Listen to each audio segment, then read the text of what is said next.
Okay. Just saying we're all here, and we have Daya joining us, and Therese, who is a long-time facilitator and part of our compassionate listening circles, is joining us. So hello, Therese from Whidbey Island. And Daya, do you know where Daya is calling from? I don't know. Someplace hot. Are you in India? Yeah. Where? Yes. Chennai, south of India. In Chennai. Okay. Yeah. Wonderful. Well, I know you need that fan. I don't want you to pass out. So welcome. And this is our third and our last session, which is kind of sad, but I'm really looking forward to being with you. I'm very grateful to have 3 of my colleagues from Compassionate Listening to, maybe we can even do a call after this, not today necessarily, but just talk about what to do with this online world. And I'm so appreciative of Edwin for all the help he has given to make this possible. But especially for those of you who've had been here, we start with our opening circle and setting our intention. So let's start with that. And I actually have a little, you can see it here, candle here to light. And as I light it, may we all create that intention to bring in more light into our own lives, into this circle. May we feel united and connected at the heart level to do this work of more compassion in our world, both for ourselves and our communities and our planet. And they're all in such need. So on behalf of all of that, I dedicate our work.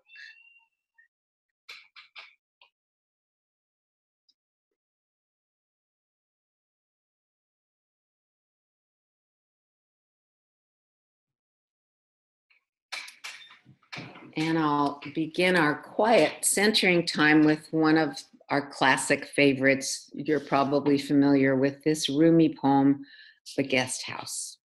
So I'll read it and we'll go into a little silence, which I'll stop by ringing the gong, which I now have. Ah, wonderful. Hello, Celia, glad you're here.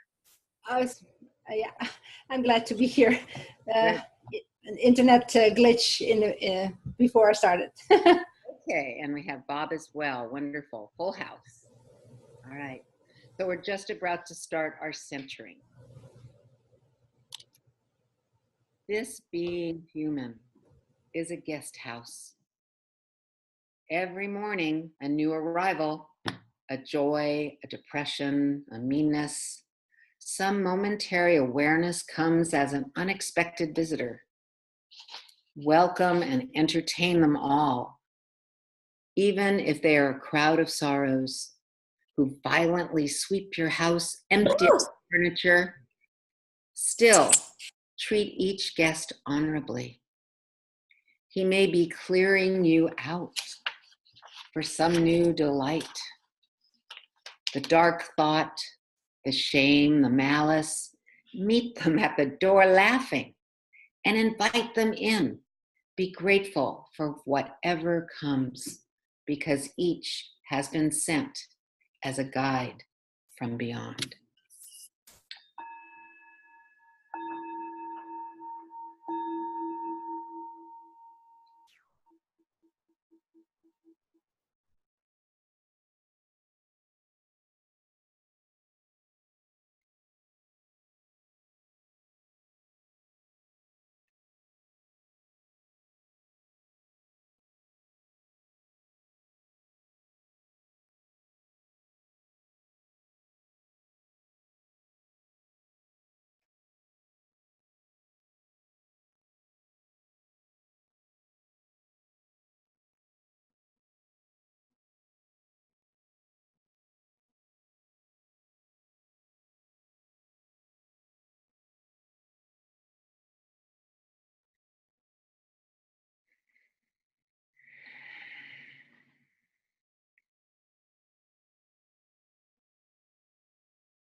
Now we're ready. Now we're ready to begin. So welcome back.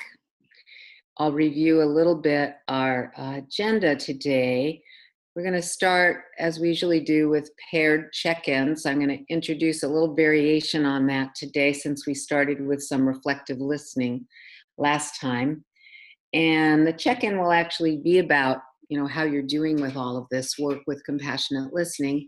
And then when we come back together, the debrief will be about the process, but then also about what are you learning and what questions, thoughts, insights, stories there may be. So there'll be a time to get to all that, but we'll do it after this first check-in. And then we are going to move forward with what we started last time. If you recall, Joni shared a wonderful story, and we got to together reflect the facts, the feelings, the values. We'll send you into small breakout rooms where you'll do that with each other. And then when we come back and debrief that, we'll return to our topic of triggers. Last time we studied our triggers and noticed how we felt about them.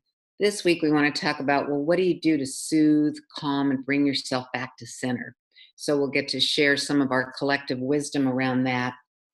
Then I'll talk a little bit about heart math and the neurophysiology of all of this, and share one last wonderful exercise to leave us with from heart math called freeze frame. And we'll have our closing circle. So that's our agenda for today. So as I mentioned, the first thing will be to put you into pairs. So I hope Edwin can help prepare us for that. And instead of you'll go in and very quickly, please just decide who's going to speak first. And I always say, if there's an issue, the person with the shortest hair can go first, okay? And we'll first have you in there for 3 minutes. So at 2 minutes, it'll say, your room will close in 2 minutes. Don't do anything. Don't click leave the meeting. It'll bounce you out at 3 minutes. And then I'll give you the directions for the second part. So there'll be 3 parts with your partner, because we'll do a little reflection. And then I'll send you back. You come back. You go to the last part, come back. Then we'll switch, and your partner will have a turn for all 3 steps. So for right now, the key is that once you go into your room with your partner, quickly decide who's first. Please then, so important with our work, before you begin, take a moment to anchor in your heart, because that's the key aspect to this compassionate listening. It's not just listening from here, but really connecting with your own heart, feeling it open and soften, and then really seeing this being before you and trying to feel into their heart.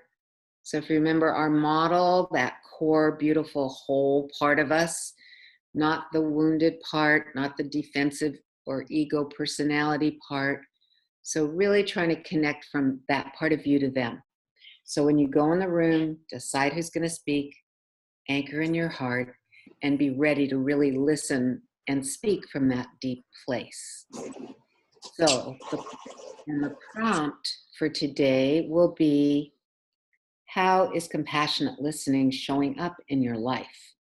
So that could be just in the last week, for some of you, in the last 20 years, wherever that takes you is good. But that's what I want you to really experience and listen deeply to for 3 minutes. Any questions before we send you off?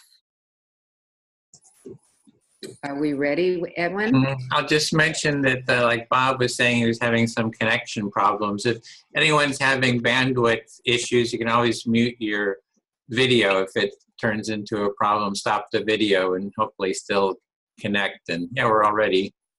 Yeah. Susan? Yes? Susan, this is Mary Elaine. And could you just clarify, please, there's only one speaker in this 3-minute period, right? Yes, correct. Okay. Thank you for helping me clarify. So you're going to decide, because we will switch later, but for now, One person will speak for 3 whole minutes. Okay. And at 2 minutes, we're going to say we're closing the room. That'll give you the reminder you've got 1 minute up. You're going to decide who goes first. You're going to be speaking and listening from the heart, but only one person will speak. Remember, if you hover up at the upper right, you could mute your own image, so you don't have to see yourself. Personally, I like to not see myself. So then you would just see your partner, and maybe that will help with the bandwidth. I'm not sure. And there's always a little place down at the bottom of your screen when you're in the room where it says help, you know, and you'll call us and we'll come in. Okay. Any other questions? And again, when we open the rooms, you have to manually click to enter the room. There'll be a little button that says to join. Yep, so we're ready? All right, see you in 3 minutes. Click away. How is compassionate listening showing up in my life? And we could send that question, Edwin. Can you send them a little note that says, remember to center in your heart and how is compassionate listening showing up in my life? So, Joni, you need to accept.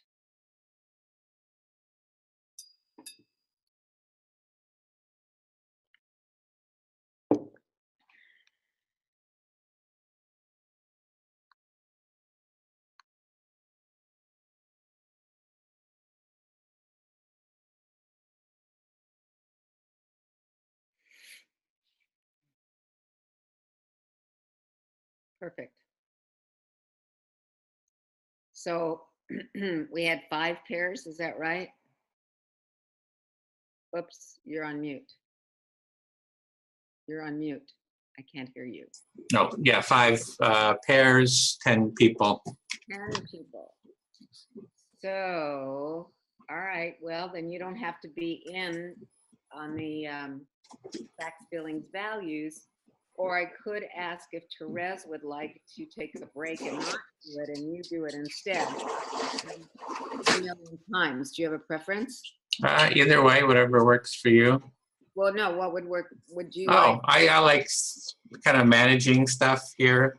Okay. All right. So unless she's having trouble with her connection or something. No, I think that's great. And so then I would say, because I have Joel, Therese, and Joni, we make sure they're not together. Oh, And in okay. fact, for when you set up the 5 sums, oh, I guess 2 of them will have to be together. Let's have Joni and Therese. Let's see. Therese with, oh, you need, We're gonna have 2 groups. I'm trying to think. Who do I want Joni with? Oh. Let's have Therese and Joni together and Joel in a separate room. And let's have, is it Rashad, the person who's brand new? Oops, I can't hear you. Daya? Is Rashad the new person? Put her in with Therese and Joni. Rashad, I see D-A-Y-A. Whatever her name is, but the person who just joined today. Mm-hmm. Put her in with Joni. Joni, yeah, Joni and Therese. And then Joel, yeah, and then the rest, it doesn't matter to me. If you know the people. I want a mix of people, skill levels. So, yeah. Okay. Oh, close the room.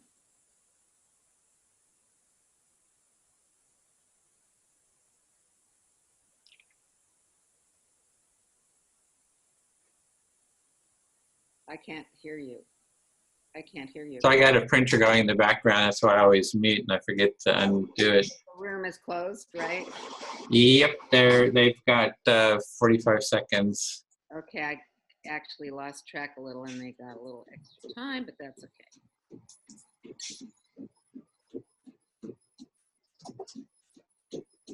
Someone is not there.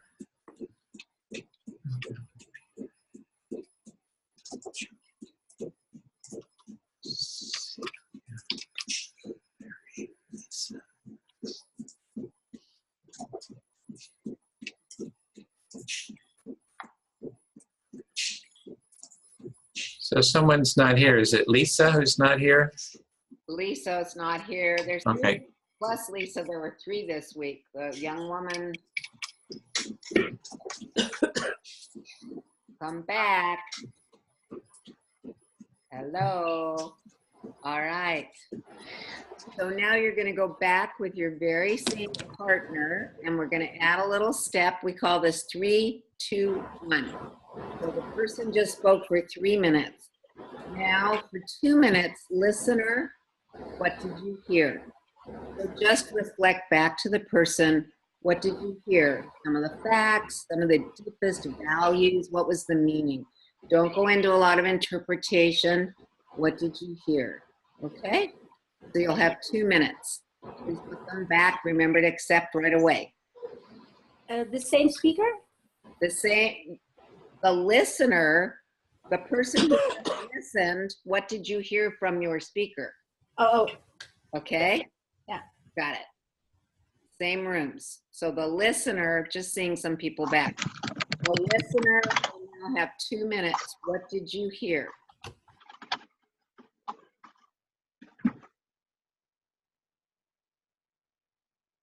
And so click accept. And so Edwin, maybe we should send a little message to them.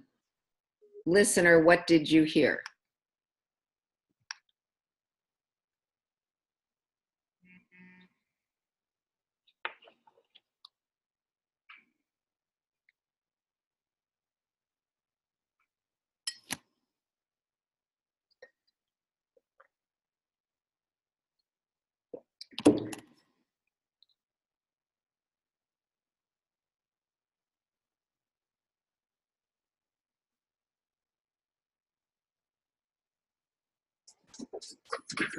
And then the next round, we're going to close this fairly soon. For the next round, it's only 1 minute. So it's like as soon as they get in, close the room.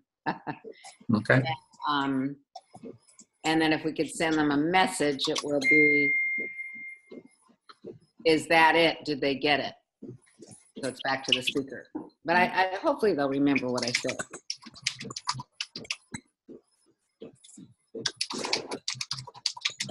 Okay, close the room, please.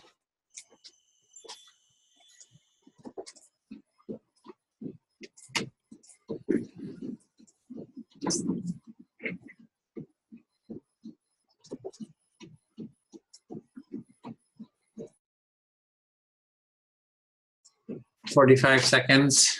All right, I'm ready.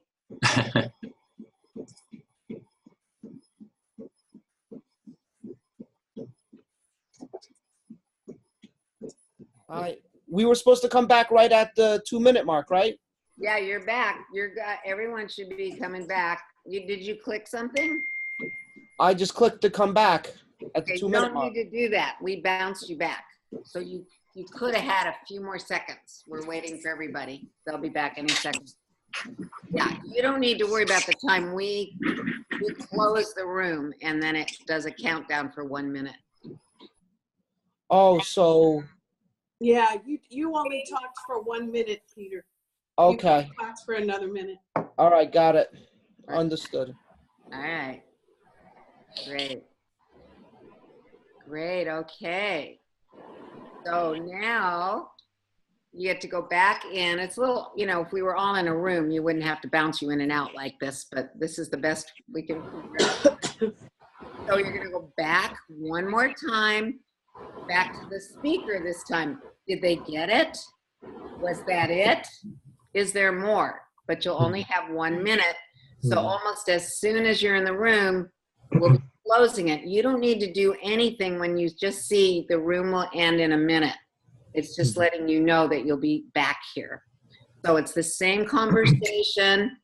The person spoke, they got reflected, and now it's back to the speaker. How did they do? Did they get it? Is that it? Is there more? 1 minute. Please put us in our rooms. Go to your rooms.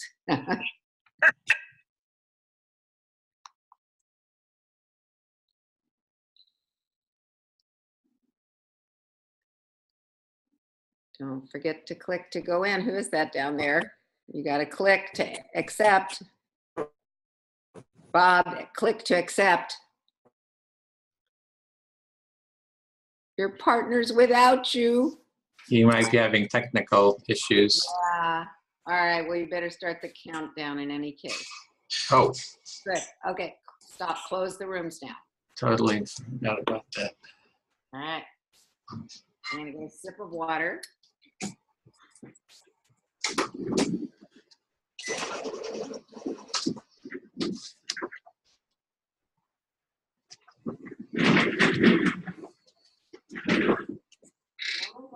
I don't think I want to do this alone, you know?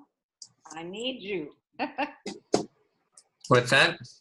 I don't think I would want to run this alone without you. It's as a hassle. Yeah, it helps to have two people, one to kind of handle the technical stuff because you'd get all distracted. As a facilitator, you're dealing with, you're juggling too much. Yeah. Yeah, yeah. All right. So they should be coming back pretty soon, right? 8 seconds. 8 seconds, okay. I guess they come back 1 minute after they join. I don't know why it's so uneven.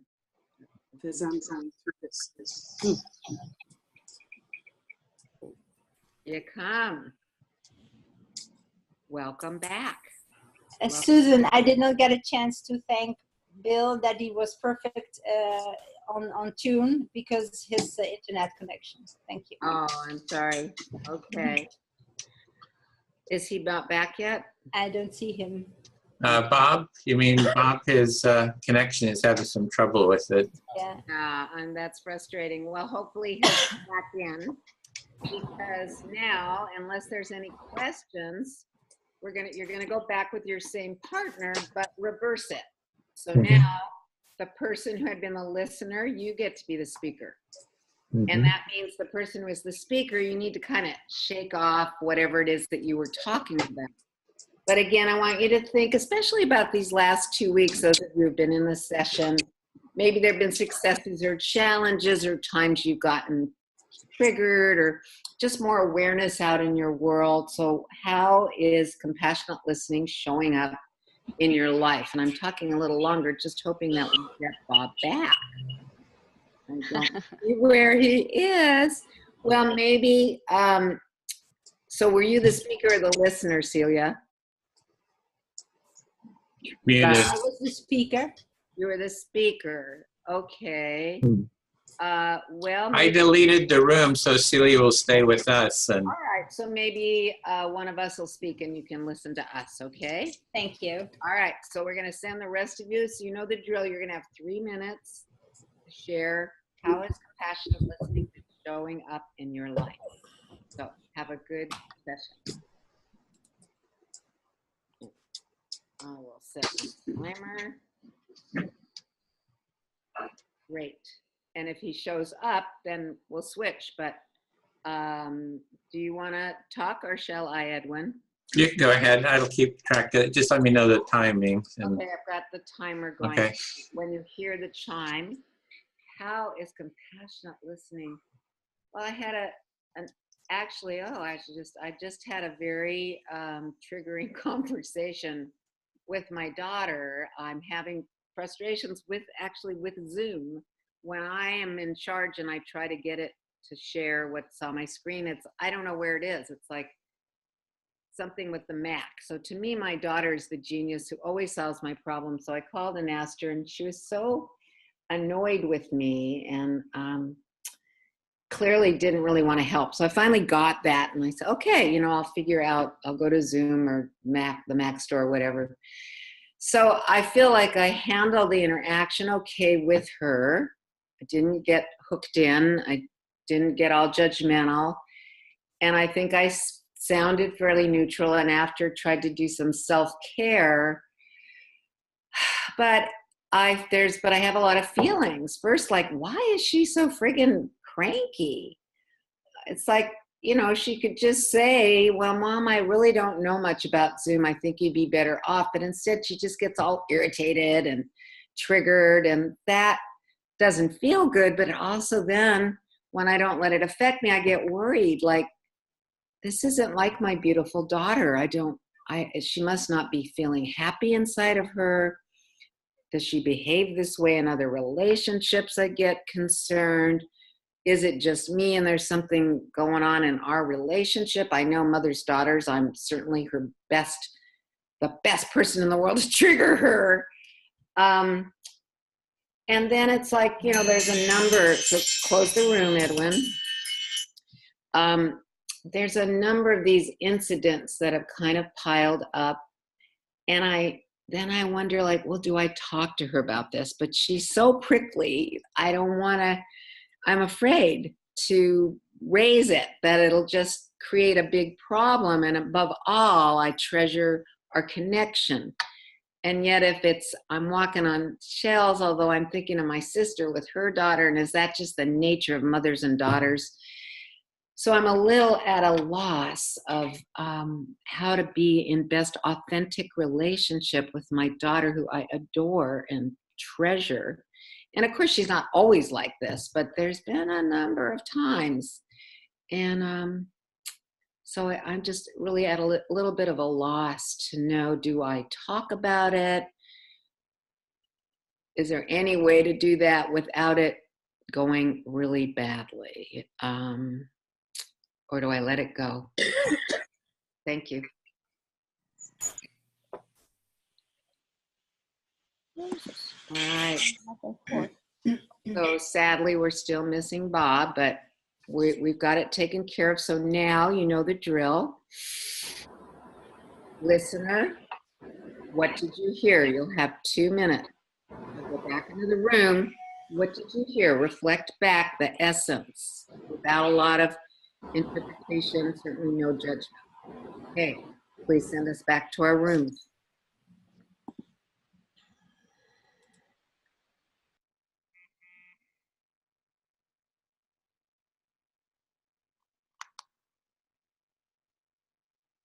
And I will start the timer.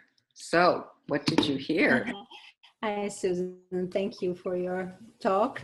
Yes, it's not an easy time this time. You really are in a feeling of not connecting at the place that you really want with your daughter.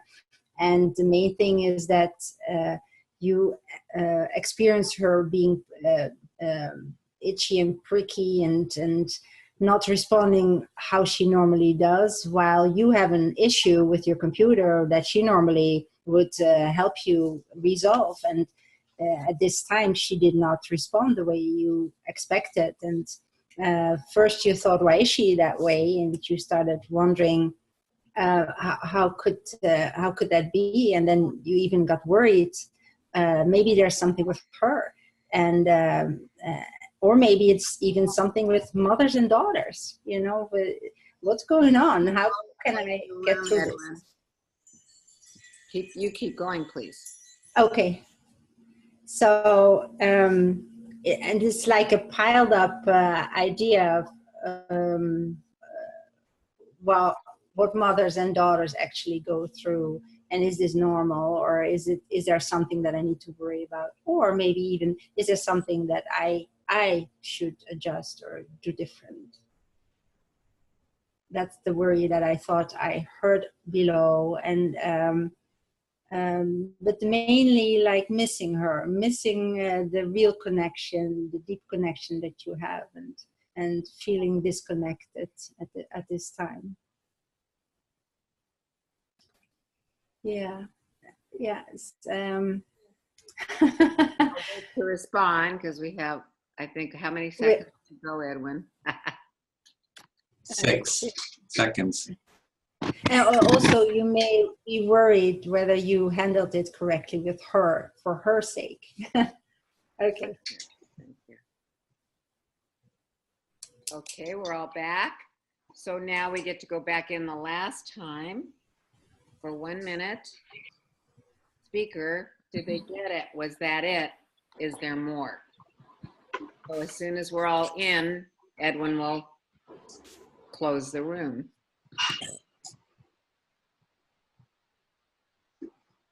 Don't forget to click, yeah. So, yeah, I do feel connected with my daughter. That's never a question, but I feel that I'm not necessarily being fully authentic because there's these issues that have come up that I'm not sharing with her. So they've raised concerns in me. And so I'm just left with a big question. Is it wisest to just not go there, not raise these? They're not really in the way. I love her. I adore her. I can handle my own. It's no big deal that I feel like she's a little not nice to me sometimes. Or, I mean, it's not that serious, but I just, as a person who loves her and is in relationship, would it be helpful or wise? It's sort of those Sufi gates. Is it true? Would it be helpful? Is it wise? Is it kind to say anything? And so far I end up not saying anything. So, yeah. Okay. All right. Thank you.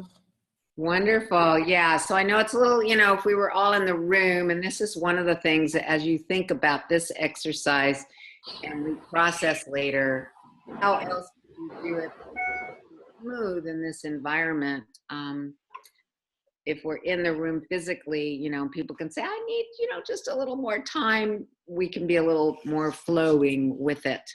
But hopefully you had a chance to express yourself and explore how compassionate listening is showing up in your life. And you had a little practice in being actively reflected and receiving. So how was that? Any questions about the process first?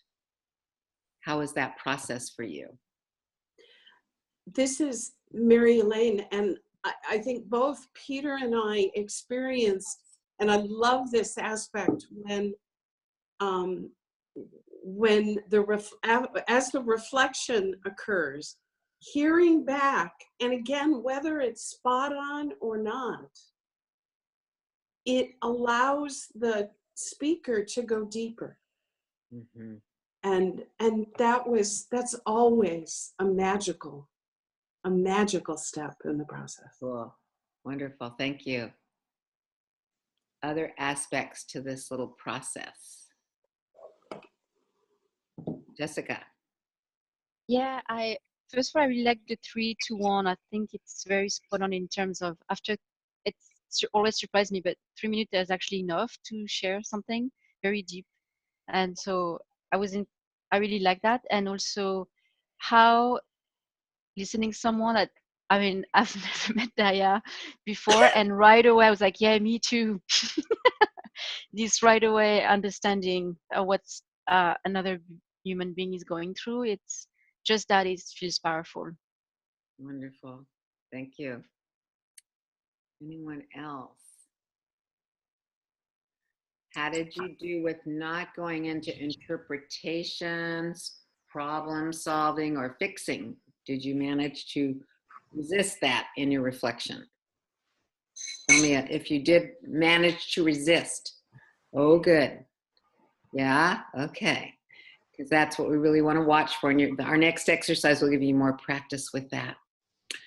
Yeah. I am curious, how is it going from here into these rooms and coming back out? Is it feel disruptive, or it's easy to do? It's not just, what does it feel like? I wish that there was another way for the countdown to occur, because it pops up and I have to exit out and remind myself, don't hit the go back the button. So I wish there was like a counter that pops up that says, a minute left, but then you didn't have to touch it at all. Because it's popping up in the middle of the screen and it's kind of in the way. Yeah, it's in the way. So I wish something in the corner popped up or something. Mm-hmm. That would be easier.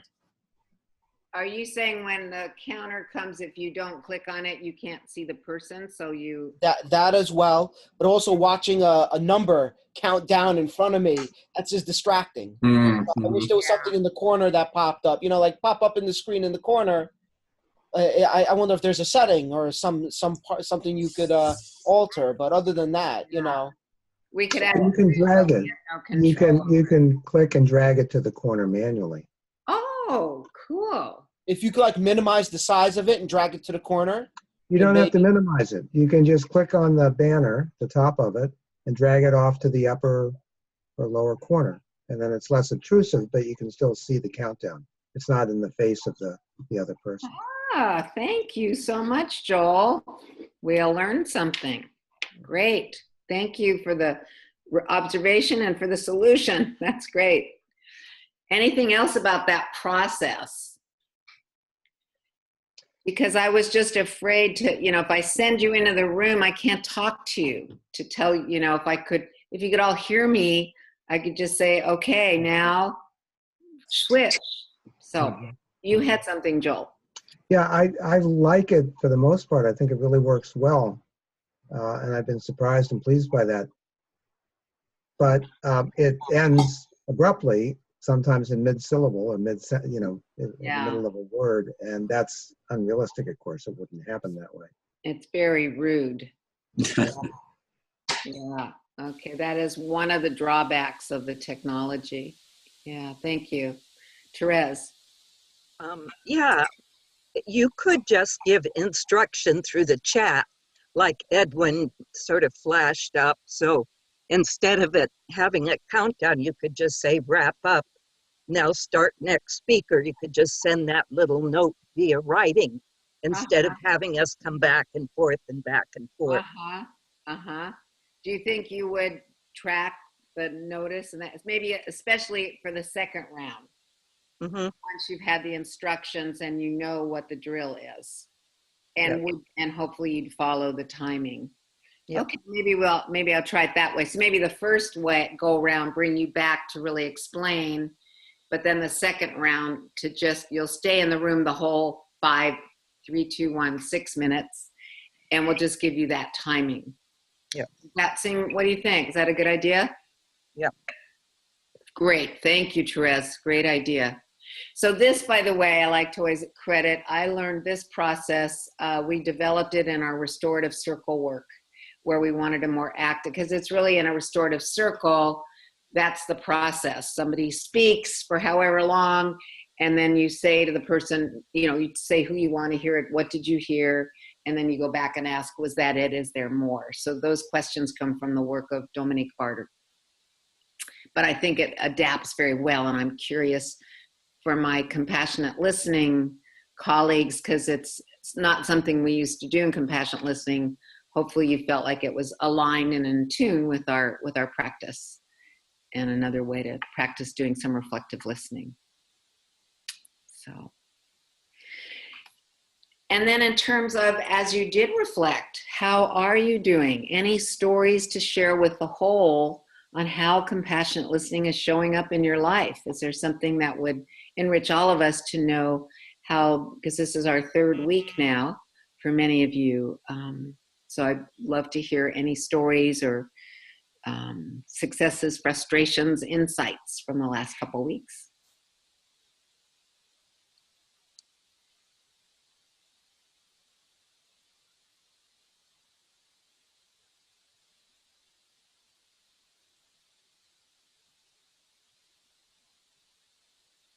So maybe you just feel so complete in the sharing that you just did. Because this has been interesting to me in this environment, because my experience when we're together physically in a circle is there's so often just really juicy, connecting, sharing.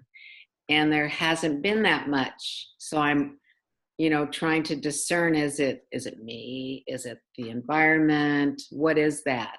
Or is it just that we're all here knowing this is a pilot? I'm not sure.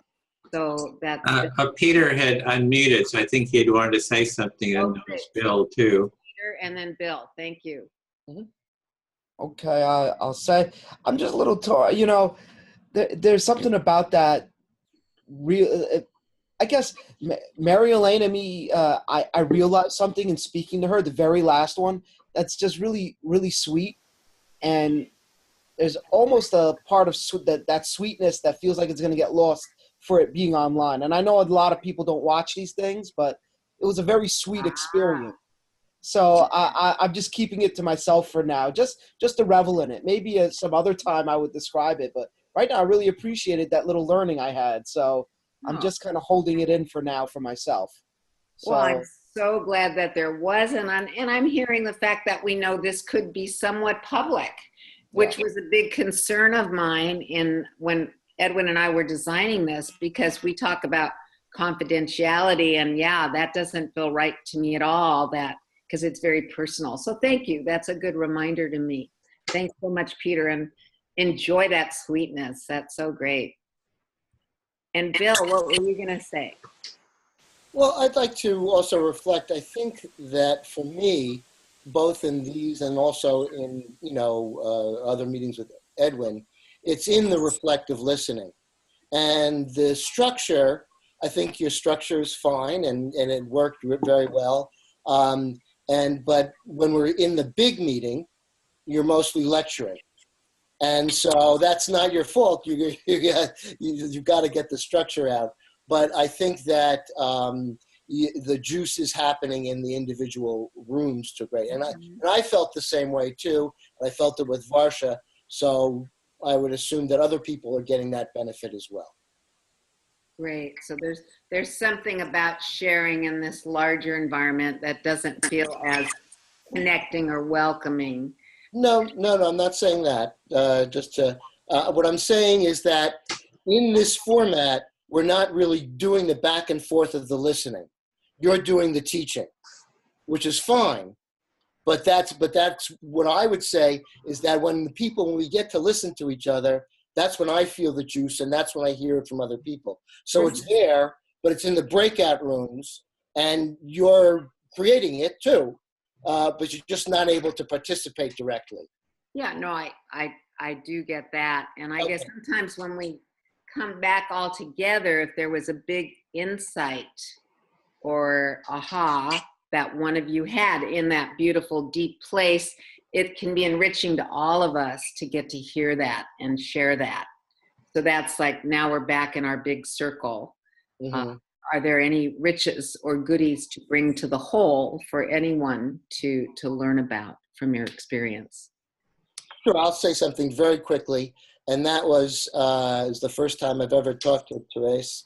And, I've already said that it was very rewarding. And I think that what is building is a sense of everyone's shared struggle towards, improving, essentially. And I appreciate that. Wonderful. Thank you.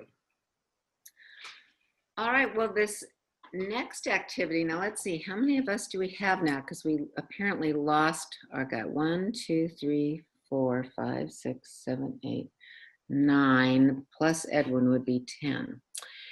So here's a question even perhaps for Therese, because I know you've done facts, feelings, values countless times.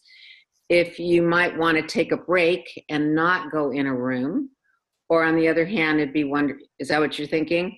So maybe you'd come back in about 40 minutes, I could text you. So then we would have 2 rooms of 4. Does that sound good, right? We'd have 1, 2, 3, 4, 1, 2, 3, 4. Okay, so we'll do it that way. So do you remember last week? Oh, and we were gonna look quickly, especially since we have Daya with us. Let's look quickly at the slide deck.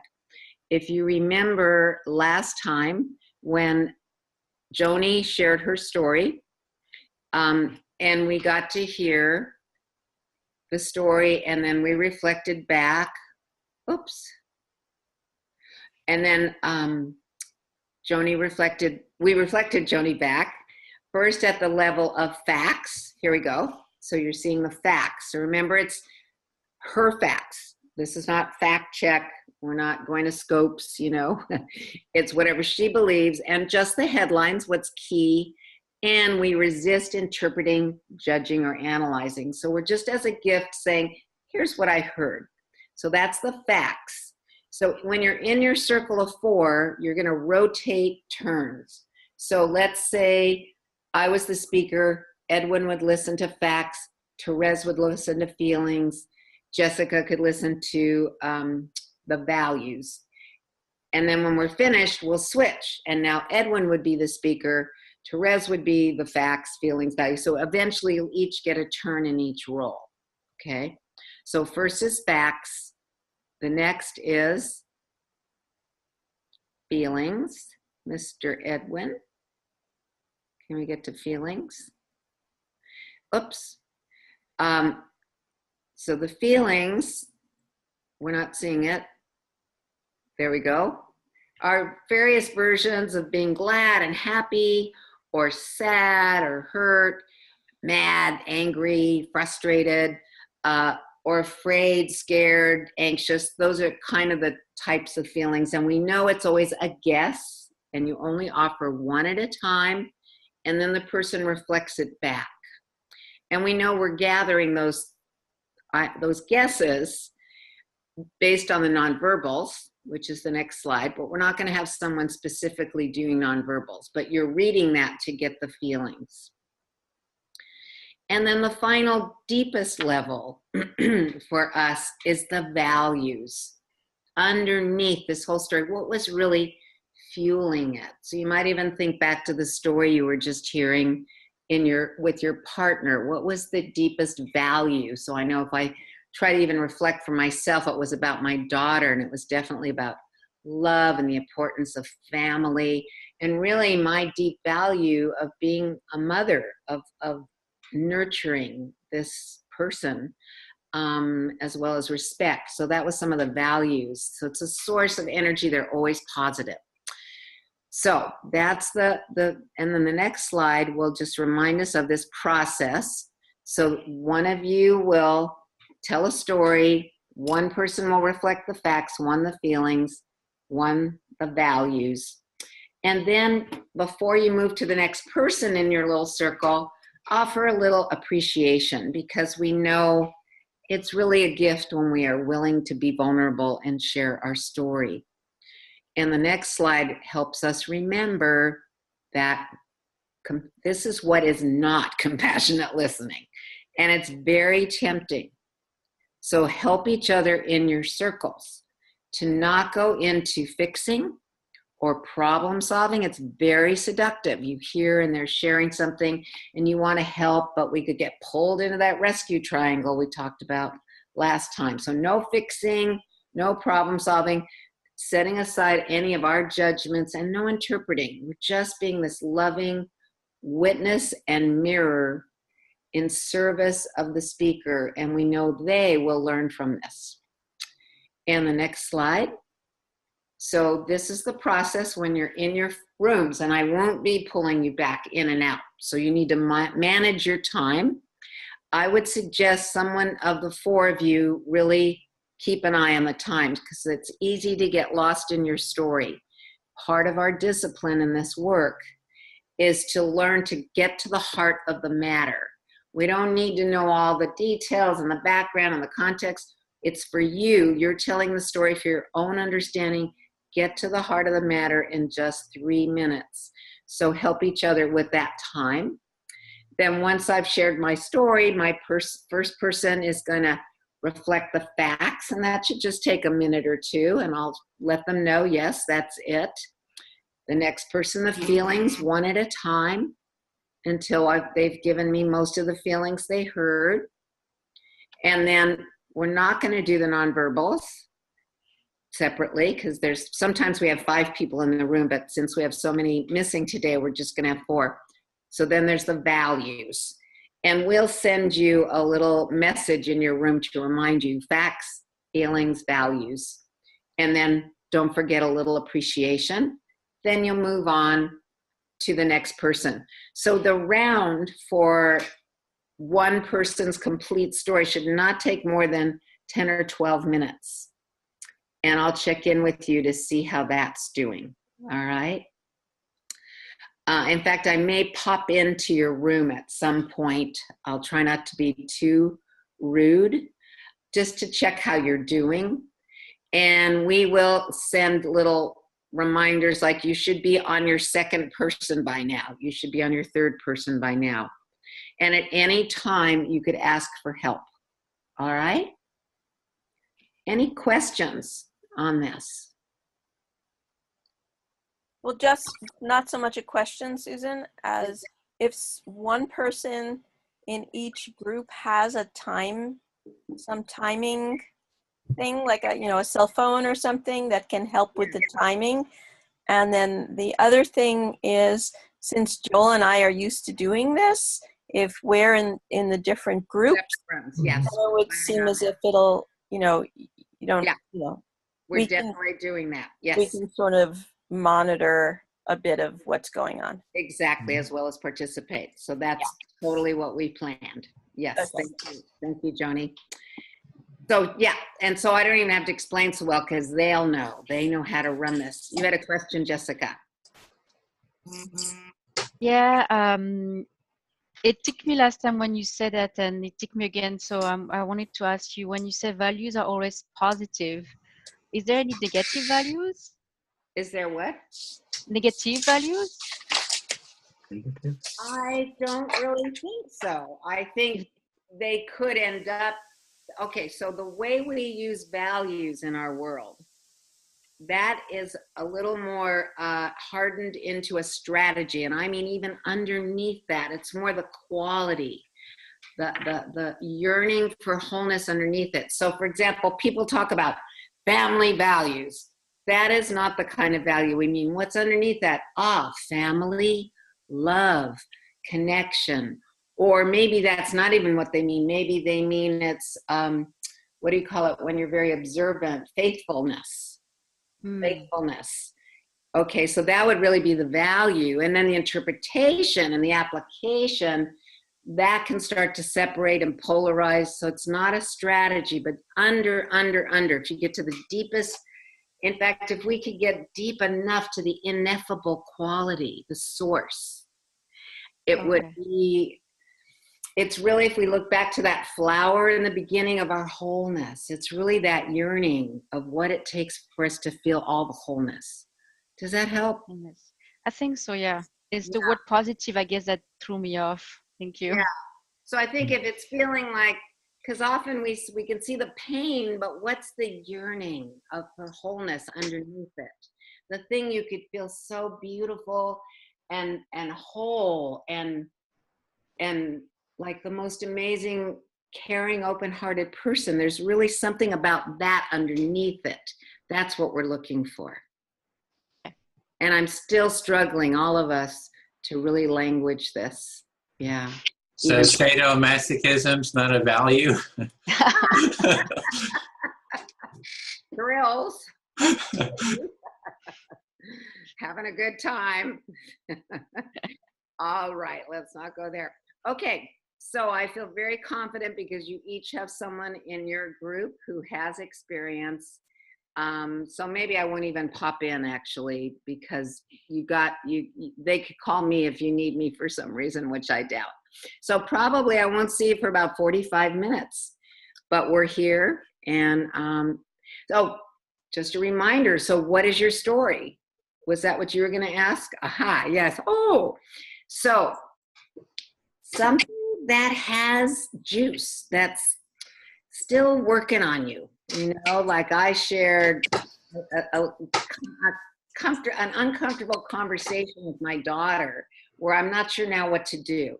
So I want more insight. It's not a 10. I mean, we have a beautiful, loving relationship. It's not broken where I'm going to fall apart and sob and be in such grief, because that's, you know, you're using it as a teaching story.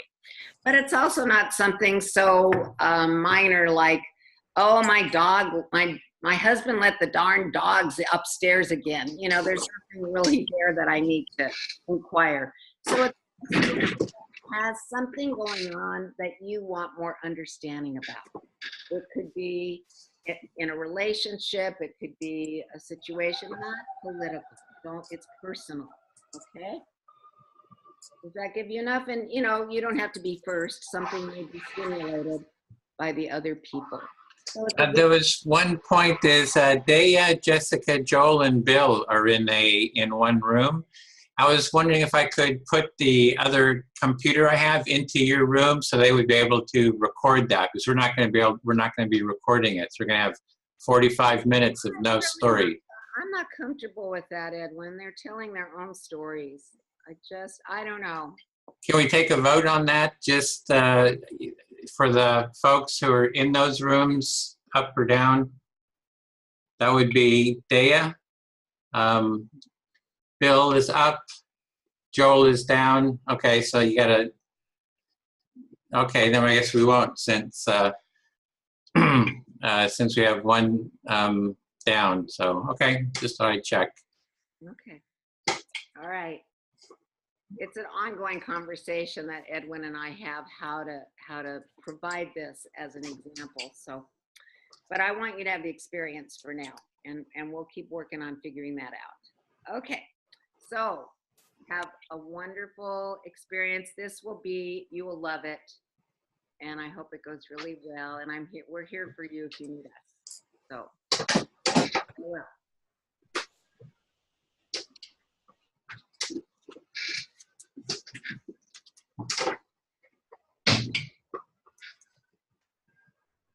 Click. Whoops. Click exit. Okay. Oh, or I mean, who are the two? I'm sorry. You know, they're not gonna tell their real stories if they're. our group does. I mean, it's you know, it's also, you know, we have about 45 minutes now of kind of dead space here for the recording. So Why don't you stop the recording and then we'll start it? so I don't want to edit it together, because if you stop it, then it'll be two separate clips. It won't be one clip. I see. All right. Is Well, do you want to tell a story and I can record it? There you go. Okay. Excellent. I was curious to know who are in the two rooms. Okay, so in the room is Bill, Joel, Dea, Jessica.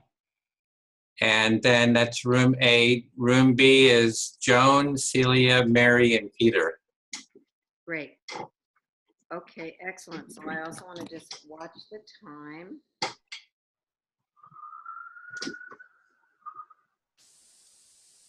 So in 12 minutes, check in with them.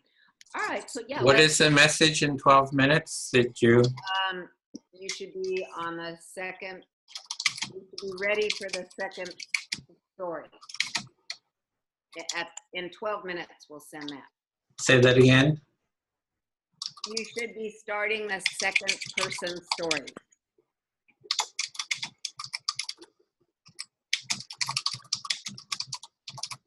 Okay. All right. Oh, okay, so my story or yours?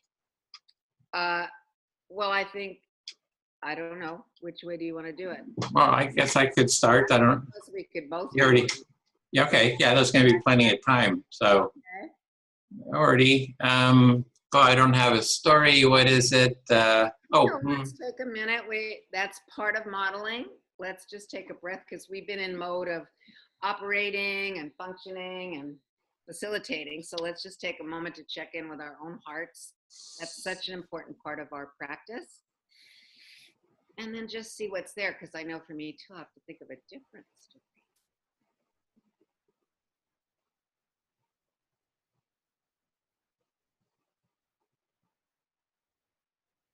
Okay, so I have one that, I mean, it's more kind of where I am in my kind of work and life right now in terms of, you know, working on this empathy training work that I really shifted my focus, you know, from kind of raising the flag, we need an empathy movement, you know, come and join. And it's not, you know, people aren't really, you know, I'm finding there's not many people who are really trained in empathy and willing to be activists, empathy activists. There's plenty of workshops, people doing, you know, NVC or whatever, and it tends to be in its own kind of group for its own kind of support, right? And that's great. People need that support. And there's people who are like NVC trainers who I've talked to. They've had 20 years, they're teaching, training, and I say, come on out. I mean, they're training and you know, that empathy and so forth. And I say, come on out. And they say, oh, there's too much trauma. I've been, you know, I have all this trauma. I can't go out there and do this activism because there's all that, I've got all this trauma. And I'm thinking 20 years of teaching this and you got trauma, you haven't worked through your trauma to be an empathy activist, you know, out there. So anyway, that's kind of the situation. There's a lot of people who are kind of scared of getting out there in the public sphere. So I've kind of decided we need to be training people. You know, we need our own training for empathy activism. And So I've been just the last 2 months or so, I started throwing myself into it. I'm getting excited about it. I'm, working with you, kind of excited about it, and I've put it out there. We have 3 design teams formed now. So it's, so it's kind of getting out there. And I just heard from, there's a person from Motivational Interviewing, the book we're using, he just sent it out to his motivational interviewing trainers, and a bunch of people responded. And now a partner from Carl Rogers, who had worked with him on a center, his Peace Center, is said, "Oh, I'll send out a notice to our community." So it's kind of like growing, and so I'm kind of excited about it. And but it's a lot. It's a lot to juggle. I feel like I'm a bit overwhelmed. Like, this is it's a lot to juggle. A lot of people, a lot of different directions. Got conflict with you about recording and not recording. Like tension, like, no, I don't feel comfortable with this. They're like, no, we're giving this workshop for free. That's the cost of taking the workshop is it's you open yourself up, So anyway, there's all these kind of things, and it's kind of, it's interesting, it's fun, I'm kind of enjoying it, I see the potential of it. It's a bit of a snowball, and okay. That was 3 minutes. All right. Okay, thank you. So in our practice circle, we'd have 4 different people, but I'll do each of them. Yeah. Facts. So I heard you talk about this particular time in your work around empathy, and how you were wanting to put out this call to people to be empathy activists, to really create a culture of empathy, not just be giving workshops, but actually be an activist. And you were surprised to find, or people were saying, "Oh, I have too much PTSD, too much trauma," I should say. Yeah. The trauma. I can't go out there and be an activist. And you were trying to figure out, okay, now what? And so you thought of this idea of creating MOOCs and training people. You realize, oh, then we need to train people to be empathy activists. And so this idea has been growing. You've got all kinds of participation and people who've written books, and you're feeling there's support coming. It's growing. And so it's hard to remember, I'm only doing facts right now. Okay. And so it's really growing. You're getting more people involved.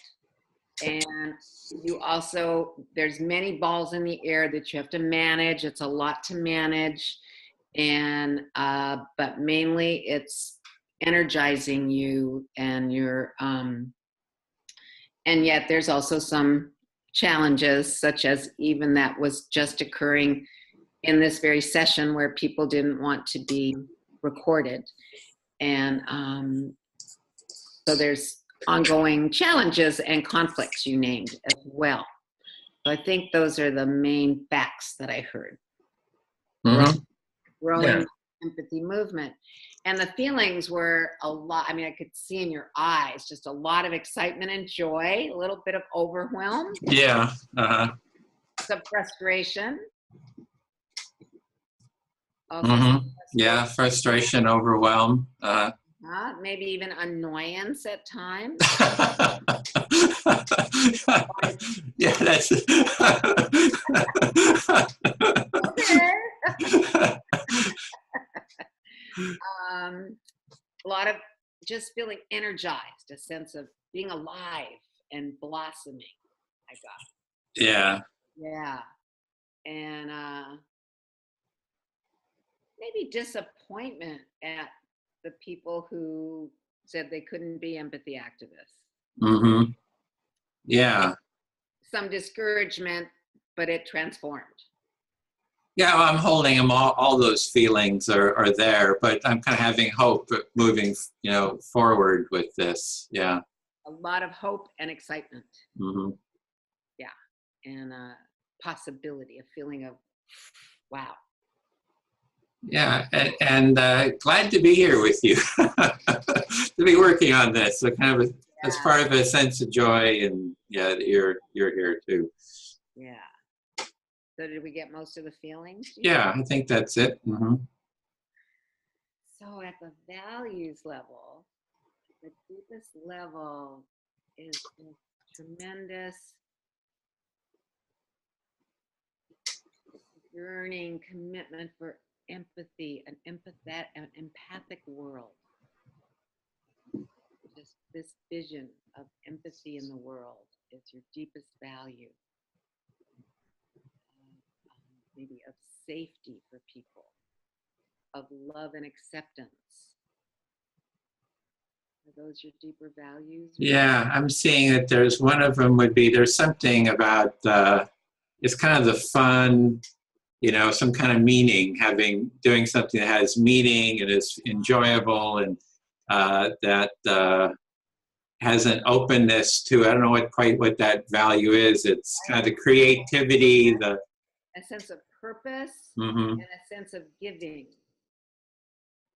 to the world in a purposeful, meaningful way. Yeah. Could be contribution. I guess that's contribution.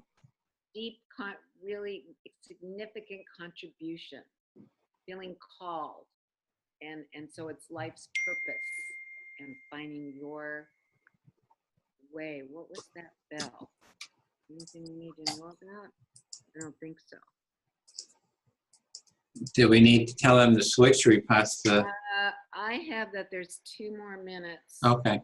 With the last, you could say that you should be getting close to, well. Don't want to interrupt them, so. Yeah. Because they should soon be gone. Okay, anyway, so where did we get your deepest? Yeah, that was nice, thanks. Uh-huh. Which was the value that felt the most resonant for you? Well, it's like, I see, you know, kind of a feeling of being a lot of blocked energy, and what that, I don't know what that value is. I think the creativity, yeah, the flow, the creativity, the, you know, kind of a fullness of being, something like that. So, I mean, all the things you mentioned were part of it. Wonderful. Well, thank you. I of course appreciated the story, since part of it involved me, that I understand the annoyance, and I also share in the joy of the work. Yeah, well, this is okay now. I feel happy because we're filling the space here with something, you know, so that kind of meets my need for, you know, sharing, demonstrating what we're talking about. So if anybody watches this, probably nobody will watch it anyway, but if they do, that there's something here that we're demonstrating it, so I feel content. They have 4 different hats, so they understand 4 different roles. I think it's a world that will accept me, not judge me, and where I feel safe to share whatever I need and want to share, so I can be as open and vulnerable as I care to be. Yeah, you should have the choice, right? It's like your choice. It's not, you're not coerced into it, but you have the choice, and you also feel safe enough that if you do put something out there, it's not going to be, you know, attacked or judged or whatever, what have you. Or published on Facebook. I mean, I do want some confidentiality. I know there can't be guarantees, but I mean, let's say I have a situation at work and it's a difficult one, and I'm working through it. I don't want it all to be blasted out there. I'm working through it if there's a relationship at risk, or even with my husband, you know? No. Oh. You're back? How did that happen? Oh, people are coming back? Okay. You got, so one room's all done and ready. Mazel tov. Beautiful. I guess you better close the other one too, huh? Or no, because we'll have early. time. Oh, you're early, huh? Yeah. We were late by a tight hand. We used the full time for each of the segments. So Edwin, what I would say to the other group is, as soon as they're ready to come back, because the other group is done, and they have at most 8.5 minutes to go if they did the whole full 12 minutes. So, but that's great. Thank you. And then we can You can share a little. That's a noisy keyboard. Yeah, that's how I usually mute. Wait, we just lost somebody. Where'd they go? Who was your fourth person? Was it Jessica? Jessica, yeah. Oh, I hope she comes Yeah, she might have, she was with us. Yeah. Okay. She might have left the room. Back. So how was your circle? It was fine. It was really nice. Everybody seemed to really get something out of it from what I saw, including myself. How has this been for you, Daya, without, last week we had the demonstration, so you just plunged right in. How did that go for you? It was good. It was it's similar to an NVC practice or an RC. So yeah, I just enjoyed the process of 4 people and each one person practicing the different aspects of it. Yeah, it was fun. It's very clear. Yeah, we call it sort of our training wheels, this exercise. Yeah. I hope that maybe other groups come back because I see Peter. Is your group finished, Peter? Yeah, we're done.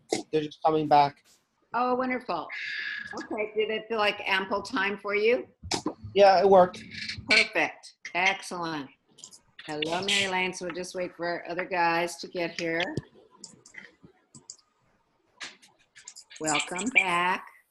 Welcome back. And on our timing, I didn't know. Hello. So we were just hearing a little bit from the first group that it was a good experience. And I was explaining, we call this sort of putting on our training wheels, because in real life, you're not going to just reflect one or the other, and it gets kind of mixed up, but it's a useful skill building practice to just listen for one. So I'm curious to know, was one of those kinds of listenings easier or especially challenging for you as the listener? Did you notice a difference?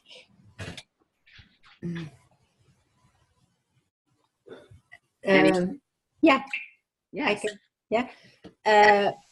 I thought it was really unnatural for me. It's and also to look for values is was different for me. It was yeah. So I can see that it's important to really focus on one of the issues if you want to get them fed back to the people. If the value is to feed back values, then yeah, I can see that has to work that way, but it's not the way that I am trained, and so it's that's always harder. When you're already trained in those things, it's harder to see another system. Kind of a whole different thing to be listening for, so it felt a little awkward. Yes. Yeah, and I think listening for the values is often, for most of us, for me certainly, the most challenging. But it has also ended up becoming the most rewarding. It's quite powerful and remarkable as you start to get it. But be patient with yourselves, because it is very different. It's a different level to be seeking. And all of this, which, by the way, so this is unnatural. This is an exercise. This is just, it's like putting on your training wheels and just practicing one aspect. Like if you're going to be a basketball player, you just practice dribbling. That's not playing basketball. So this isn't compassionate listening, but it's practicing different parts. So breaking it down sometimes can help us. Anything else on how it was of the listening for each of those pieces? Anything else especially challenging or especially easy? Looks like Mary Elaine has something to say. Oh, I was just, no, I was just trying to switch to gallery view. Is Celia back with us? Yeah, she is. Okay. Yes, she just spoke. It was just Celia saying how it was challenging to listen for the value. Yeah. Great. Well, then think of how was it when you got reflected and heard each of those, because they kind of have a different energy and texture to them. So when you heard the facts reflected, what was that like for you?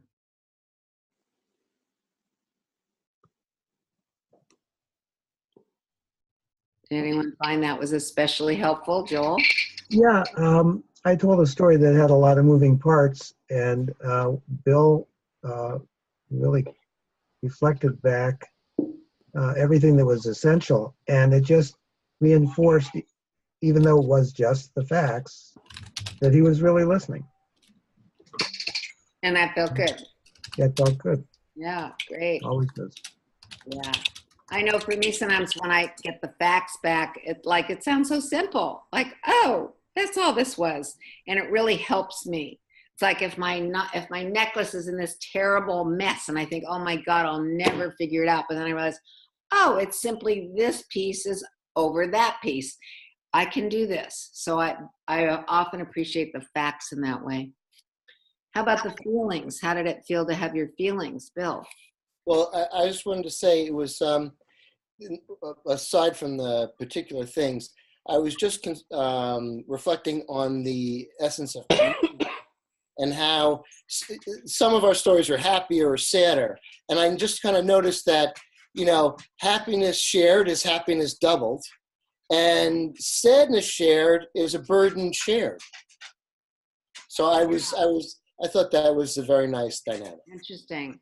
Did you feel pretty connected by the end?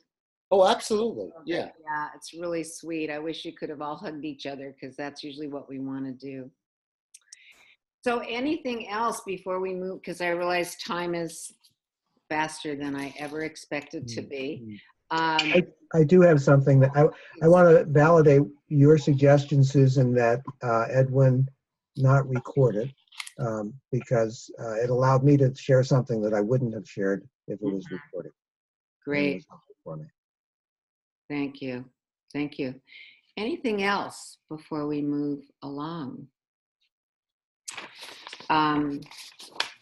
Because I can see we're not going to totally, I think, get to everything on the agenda, but I do want to spend some time talking about how we calm ourselves from our triggers, because that's really important. Last week we explored our triggers, and hopefully you were studying them a little. Anybody do a little work in noticing your triggers this week? Joel did, Mary Lane, Peter did. Great. Really important to study them, unpack them so you can catch them sooner. And then you can maybe have more choice space. And then how do we soothe ourselves? So let's look at the slide deck for a minute, Edwin. We want to find our ways of calming and soothing and centering. So I was going to have us look at each body, mind, emotion, spirit, and have, as we did last week, where we could each write on the board. And then we go into little groups and share. But I think instead of writing on the board together, let's just take a moment right now for each of you to think of your best strategies. And then we could put you in groups of 3. Would that work, Edwin? We had 8. So 3, 3, and 2. Okay.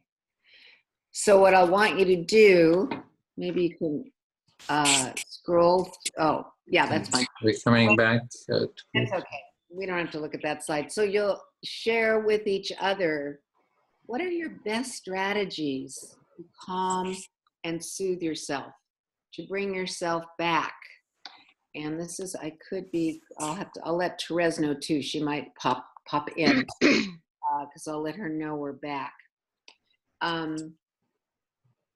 So let's just give a few examples. So I know for me at a physical level, just, oh my God, I'm so gifted. I could look out my window and see the canal, the water, see the trees. So looking at the view, seeing nature, stepping outside, that's always a huge one for me. It's kind of a physical thing. A lot around the breath, of course. changing my thoughts, you know. So there's different things I might say to myself. I have like, is this a 10-cent piece of problem that I'm giving $100 to? So that's one of my mind things. Emotion, I might need to take a walk to calm or make myself a cup of tea. Hopefully not just grab something to eat, because that really ends up backfiring. Chocolate and wine are good, but I don't know if they're really good strategies. And then at a spirit level, again, I think for me, it's being in nature that really reconnects me. So it's those kinds of things. We each have our practices. So I want you in your trios and duo, what are a couple of your best? And then we'll come back and each share at least one that's different than what we heard. So maybe 4 minutes in the room. Does that sound good? Yeah? Everyone clear what you're going to do? Share your best practices for calming and centering. They may be in the moment when something happens. It'd be good to have a few of those. It may be just long term, like when I still think of this agitating phone call I had with my daughter this morning. How do I get myself back to feeling open-hearted and calm? Okay, later. So in the moment or later. All right. So we'll put you in 2s and 3s.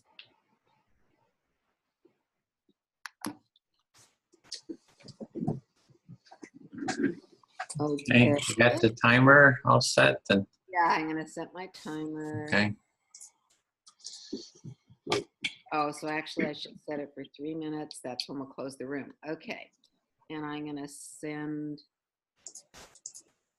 a message to Therese. Where did she go? Well, because she checked out, so she didn't do the facts, feelings, values, so we could have 2 sets of 4. Oh, I see.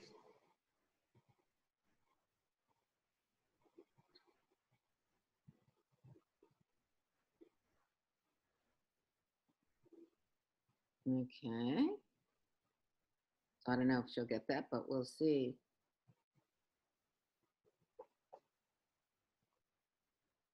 I'm sending a text to my friend whose husband's in surgery, because her last message at 3:50, an hour ago, was he should be out, but she hadn't seen the surgeon. So I'm just saying I'm breathing with her. Okay.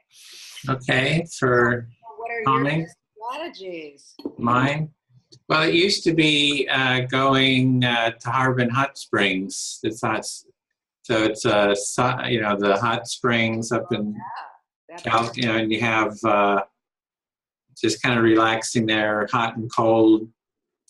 Getting the really hot and then really cold. So like real contrast, and then it's that to the point where you're in super hot, super cold, ice cold. You almost don't even notice it anymore, which is which, because your body gets so that's like one of the top relaxations. Otherwise, I run, every day or two, so that's a big one. In terms of interpersonal, it's always trying to reflect, be empathic, listen, try to go into an empathic mode. So that's me. So how do you, if you're upset by what you heard, what helps you, what enables you to go into empathic mode? What do you do? I try to hear what the person says and reflect it in my mind or reflect it to them. So it's sort of grounding in this state of this reflective state. So it creates kind of like space within my awareness, that I'm just not like fully in some kind of pain or anxiety. I've got space around it. I'm trying to reflect the environment around me and then go into it to try to get what's sort of, the feelings, the values, if you want to say, behind. I see the process. I'm just wondering, when something's really upsetting and triggering to you, how do you manage to stay centered and not, if you get a little triggered, if it starts to pull you in, what is it you do so you're able to remember to create that beautiful space that you're so skillful at? Yeah, it's just kind of remembering that this is what I do. It's like, oh, this is what I do. This is the thing I'm trying to create. should probably close the room now. We want to close the room? Give them 1 more minute. Do you think Oh, okay. Strange, your volume kind of goes in and out a little bit. Oh, really? I don't know what that's related. It got really soft, and I've noticed it has a bit of a Oh, interesting. fluctuation.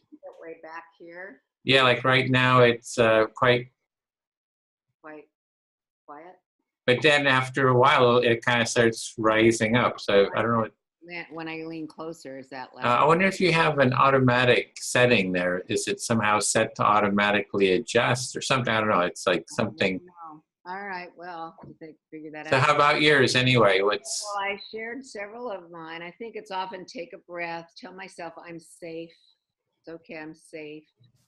And yeah, I'm just physically remembering to connect to my heart and my little saying, don't get curious, get curious. So certainly when I'm able to stay that centered, remembering to just reflect back. But there are times when I get so hooked by the topic that it takes me a while to remember that. So I know that was very brief. It would be delicious to have more time, but it's just the beginning of that exercise. So why don't we do one quick go around and just each of you share one little gem, but be listening so the thing you share is different than what you just heard. So Celia. Well, the last one was really a gem. We even laughed and so on. So yeah, I love that something like laughing can happen in any training session. So I realized how important that is for me. Yeah, like, there's laughter yoga, right? Where you intentionally do laughter. Just physically, it's so great. Great. Okay, Jessica. The last word for the last exercise? Well, just share one strategy that okay. What your favorite. Self-compassion exercise.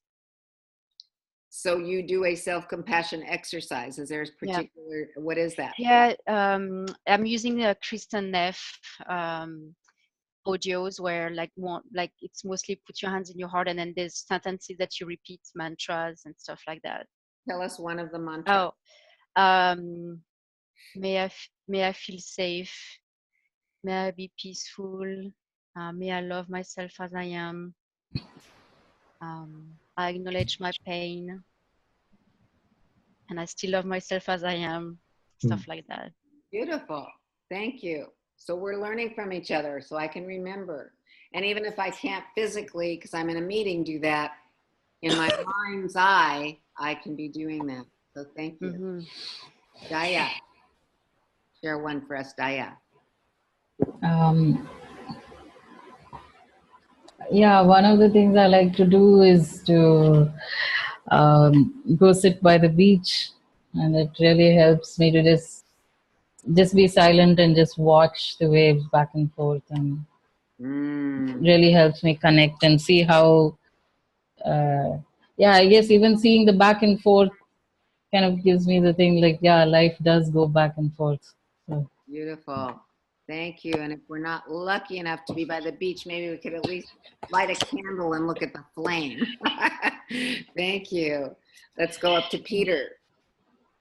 I shared just a little body technique I use sometimes. I just focus in on a piece of my body and just say, for example, if I'm angry, I'll say I'm angry, but I also have a finger. And just to kind of really feel like, what does it mean to have a finger? And see if that dissolves it, and just keep going more and more complex until that frustration goes away or that anger goes away. So I kind of use my body just to distract myself enough so that I can get enough space to move on. Interesting. So it's an internal, so you're getting more into yourself in the physical moment. It's a distraction and yet it's a self-connection. I love that. Thank you. Mary Elaine.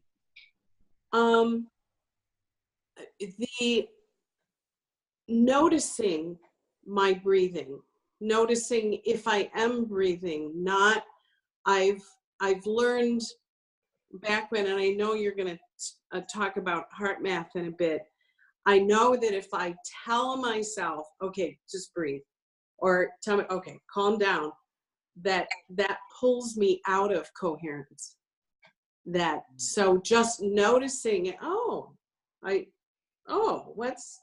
something's here, that pulls me back in. Great. Thank you so much, Marilyn. Joel. Well, I found that the phrase "going to the balcony" really works for me as a mental device. I envision myself, as soon as I feel a chest tightness or a loss of connection, I envision being 10 feet above what's actually happening and looking down at me and my interaction with the other people. And that's just enough of a space so I don't react. I can respond more thoughtfully. Thank you. I'm going to interject what I was going to share because it's building on that, but in a comical way that I find, and it's usually with my husband because he's the best at triggering me. Maybe my daughter's a close second. So I've decided to imagine that I'm like Spider-Man, and all of a sudden I'm at the top, on the ceiling, looking down in that costume. And that just, to see the absurdity of it all and me feeling myself up there stuck on the ceiling. So that kind of helped. Well, thank you. Another one, quick one that I just remembered hearing from you two guys. I read this online. I've done it a lot. Just play the Seinfeld music in your head. Whenever something like really strange happens or something you're really embarrassed about, just play the Seinfeld theme. And then it like just dissipates totally. Cool. Thank you. Or whatever other song works for you. Great. I'm going to have to go YouTube it because I can't hear it in my mind. Okay, Bill.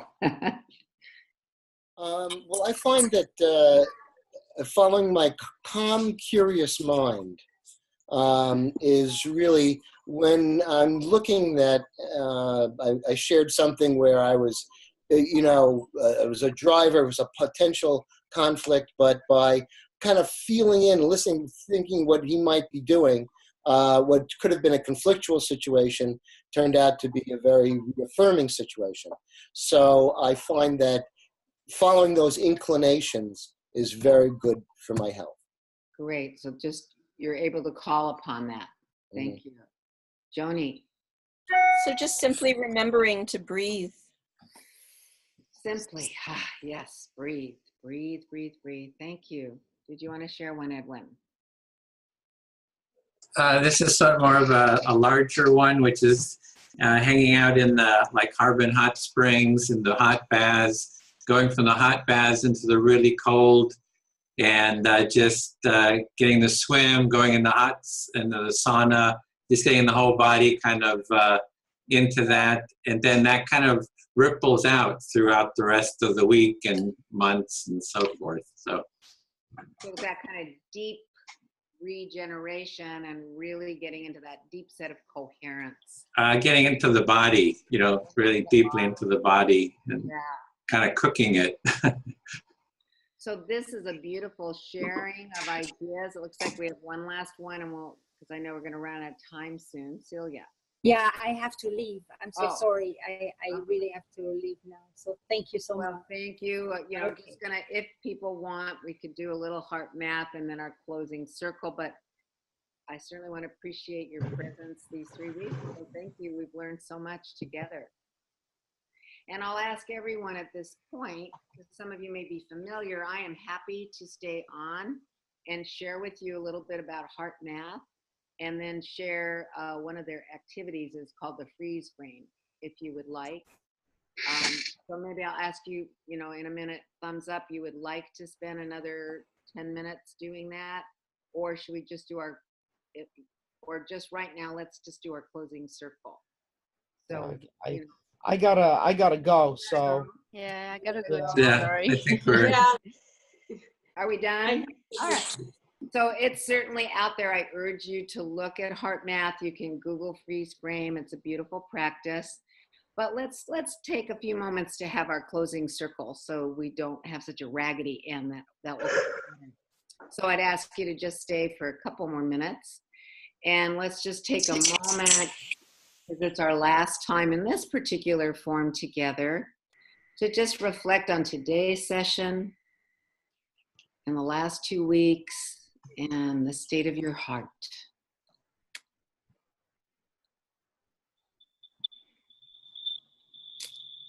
And we'll just pass that virtual talking object and ask you to share what you're leaving with.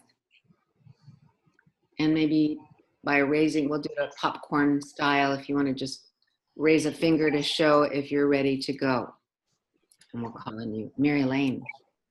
A deep sense of appreciation.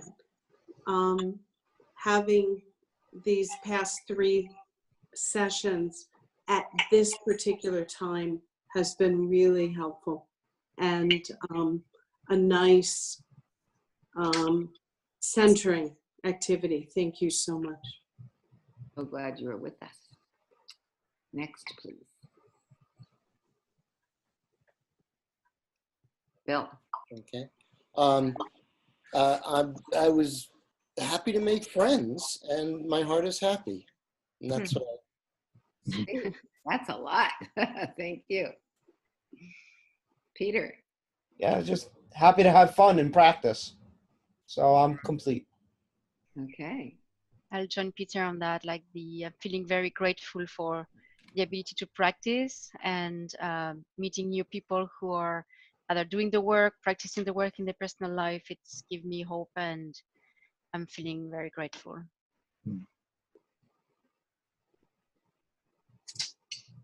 Edwin. Effectiveness and growth. It feels like a growing feeling here.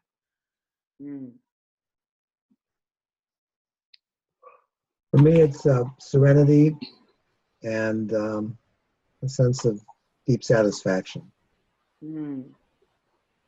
Daya. Yeah, deep sense of gratitude and growth. A lot of learning and yeah. Johnny. I just really appreciate everybody being present in this experiment. And I feel a sense of sort of preparation for what is coming next. Beautiful. Yes, well, I echo what you all say. I feel a little sadness because when you're the facilitator, you don't get to be in those rooms and connect. Although Edwin and I, it has been sheer joy. I feel such a joyful partnership and collaboration and co-struggling.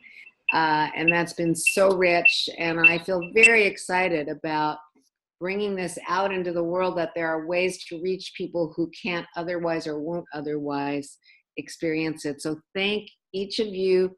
As you reflect, if you have more insights or ideas of how to make it even better, we'll send you, the opportunity to let us know, because that's what we want to do.